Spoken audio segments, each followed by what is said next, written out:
travel is becoming more personal, more meaningful, and for many, more romantic.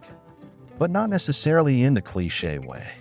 Because today, romance isn't just about heart-shaped bathtubs and candlelit dinners, it's about shared discovery. Unexpected beauty.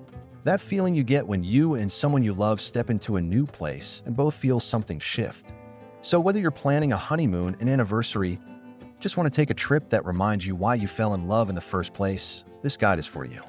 These are the most romantic destinations to visit worldwide, and not just the usual suspects. Yes, we'll visit some classics.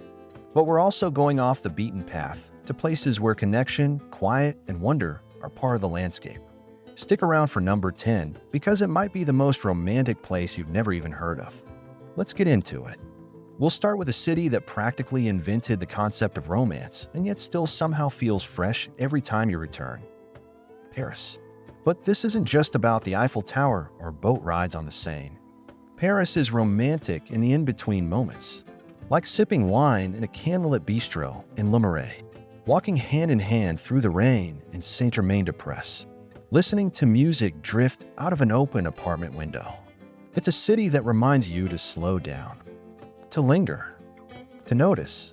It's a city that's quieter in the shoulder seasons, March, April, October, when the crowds thin out and the golden light hits the streets just right. Because Paris isn't romantic because it tries to be. It's romantic because it exists that way. But maybe you're looking for something a little less expected. A little more sun, a little more space. Let's head to Santorini, Greece. Yes, it's been on every honeymoon list since Instagram began, but here's the secret. Go beyond, eh?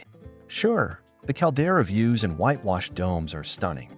But venture into smaller villages like Pyrgos or Megalokori, where you'll find quiet streets, local tavernas, and cliffside walks with no one else in sight. Book a cave hotel carved into the rock. Watch the sun melt into the sea from your terrace. And just be. Because the most romantic parts of Santorini aren't the ones in the photos. They're the ones that feel like they're just for you too. Now let's shift gears. From cliffs and sunsets to something entirely different. A city where passion lives in every note, every meal, every moment. Buenos Aires, Argentina. This is a city of intensity. Of late nights, red wine, and tango danced on cobblestone streets.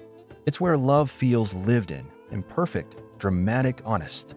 You can wander antique markets in San Telmo. Share empanadas in a hole-in-the-wall cafe. Take a tango lesson in an old dance hall that hasn't changed since 1940. Buenos Aires isn't delicate romance. It's deep, bold. It's the kind of place that stirs something up and makes you feel like characters in your own story. But maybe you want something slower, simpler, surrounded by nature. Then it's time to visit Lake Bled, Slovenia. Picture this, a glacial lake ringed by mountains. A tiny island with a church in the center. Rowboats gliding across still water. You and your partner take one. Pull up to the island. Ring the old bell in the church. Legend says it blesses your love. At sunrise, mist curls off the lake. At sunset, the castle lights glow across the water. It's peaceful. Like stepping into a fairy tale, but one written just for the two of you. Speaking of fairy tales, Kyoto, Japan offers a different kind of magic. Here, the romance is in the ritual, the quietness. The way time seems to pause in the temple gardens and bamboo groves. Wake early. Walk the philosopher's path before anyone else is there. Watch cherry blossoms fall like snow. Book a ryokan, a traditional inn. Sleep on tatami mats.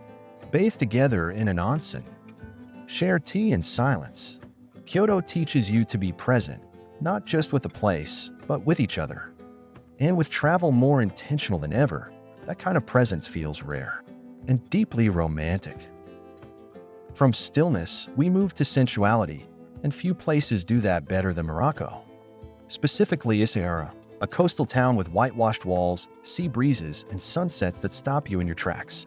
It's less chaotic than Marrakesh, slower, more soulful.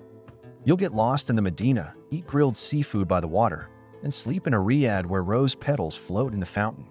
Horseback rides on the beach. Hammams, Nawa music at night.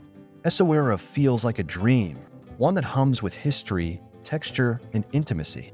But maybe what you crave isn't architecture or atmosphere, but landscape. In that case, head to Patagonia, Chile. Yes, it's wild, remote, and not where most people go for a romantic getaway. But imagine this, hiking through glacier-fed valleys, sharing silence beneath jagged peaks, drinking coffee as the clouds part and the Andes appear like giants. Romance here is about witnessing something huge and holding each other close as you take it in. And when you get back to your lodge at night, firelight, red wine, stars, it's rugged romance and unforgettable. For something closer to home and deeply cinematic, it's hard to beat Venice, Italy. But again, the trick is to go differently. Skip the cruise crowds and come in winter. Or stay on Giudecca or Cannaregio, where locals still live and life feels quiet. Take the Vaporetto at night. Eat cicchetti in candlelit corners. Get lost, and let getting lost be the point. Because Venice doesn't reveal itself to everyone. Only the ones who walk slowly. Only the ones who know that romance isn't always obvious. Sometimes, it's just the sound of footsteps on stone and water lapping in the dark. And now, the one place you probably haven't heard of, but should. Welcome to Hallstatt, Austria. A tiny lakeside village tucked between mountains, where every building looks like a painting, and the air smells like with smoke and alpine air. In winter, it's snow and stillness. In summer, wildflowers and mirrored reflections on the lake. There's no nightlife, no rush, just beauty. Rent a boat, hike to a waterfall, sit on a bench by the lake and say nothing for a while. Because sometimes the most romantic thing you can do is nothing. Just be together. So, what is romance really? It's not just about roses and resorts. It's about shared wonder. Being somewhere that makes you feel small and seen. It's walking through a new city and knowing the person beside you is seeing it for the first time too. It's dancing in the kitchen of a rental apartment. Hiking in the rain. It's missing the train but making the moment. And this year, the most romantic destinations aren't the most famous. They're the ones that make you feel like the only two people on the planet. If this helped you dream up your next trip or reminded you what travel is really about, hit like, subscribe, and check the description for more guides, itineraries, and resources. And let us know in the comments, where's the most romantic place you've ever been or want to go? Because love isn't about where you are. It's about how you feel when you're there. And the best destinations make you fall in love all over again.